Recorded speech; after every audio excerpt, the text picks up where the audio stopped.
Hi reader, you just got handed the keys to a Ferrari, 0 to 60 in 2.9 seconds, 710 horsepower, top speed of 200 km/h. Question: what happens next? Most people.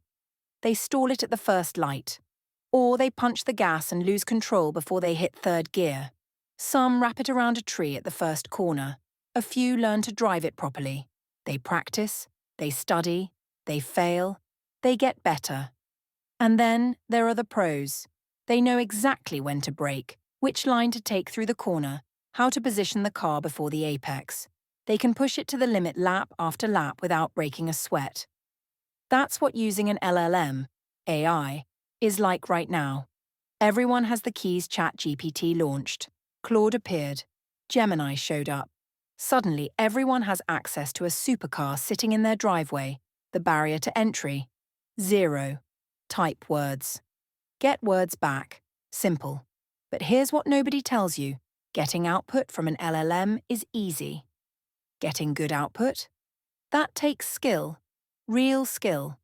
The kind you can't pick up from a YouTube video or a blog post. The kind that comes from hours of practice, from understanding how these systems think, from knowing when to push and when to pull back. The amateur hour problems see it constantly. Someone sits down with Claude or GPT-4, types in a vague prompt, gets mediocre results, and declares AI is overhyped. I asked it to write a marketing email and it gave me garbage. Sure it did. Because you asked it to write a marketing email the same way you'd tell a Ferrari to go fast without knowing which gear you're in. The AI gave you exactly what you asked for. The problem? You didn't know what to ask for. You didn't specify tone. You didn't provide context. You didn't give examples. You didn't iterate. You didn't refine. You just mashed the gas pedal and wondered why you spun out. What skill actually looks like? Professional LLM use isn't about knowing tricks. It's about understanding the machine. You learn what works through repetition. You figure out when to be specific and when to leave room for creativity. You discover that context is everything. You realize that the first output is rarely the best output. You start to see patterns. This type of prompt gets these types of results. That phrasing unlocks better reasoning. Adding examples changes everything. You develop intuition, not magic, not hacks. Just pattern recognition built through experience. Can you learn it? Absolutely. Does it happen overnight?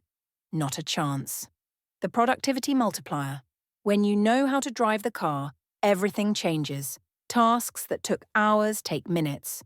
Projects that seemed impossible become routine. The quality of your output shoots up while the time invested drops. I run 3 different ventures: Vervology, 315, tallow soap, coming soon. Without LLMs, I'd need a team of 14 people. With them, I can do more with less because I've learned to drive the machine. Writing, research, analysis, code, strategy, customer service, content creation. All of it moves faster. All of it gets better. But only because I've put in the hours. Only because I've learned what works and what doesn't. Only because I've crashed the car enough times to know where the limits are. The revolution is real. This isn't hype. This isn't a bubble. This is a fundamental shift in how work gets done. LLMs are tools, like spreadsheets, like the internet, like email, except they're more powerful, more flexible, more transformative. They don't replace humans. They multiply human capability. They take the ceiling off what a person can accomplish. But you have to learn to use them. Really use them. Not just dabble. Not just prompt and pray. You have to practice. You have to fail. You have to get better. And it's fun. Here's the part people miss. Driving a supercar is exhilarating. When you nail a corner perfectly. When you feel the car respond exactly how you wanted. When you push it harder than you thought possible and it handles beautifully. That's what it feels like when you get good with LLMs. You ask a complex question and get a brilliant answer. You iterate on an idea and watch it evolve. You solve a problem in seconds that would have taken days. It's satisfying.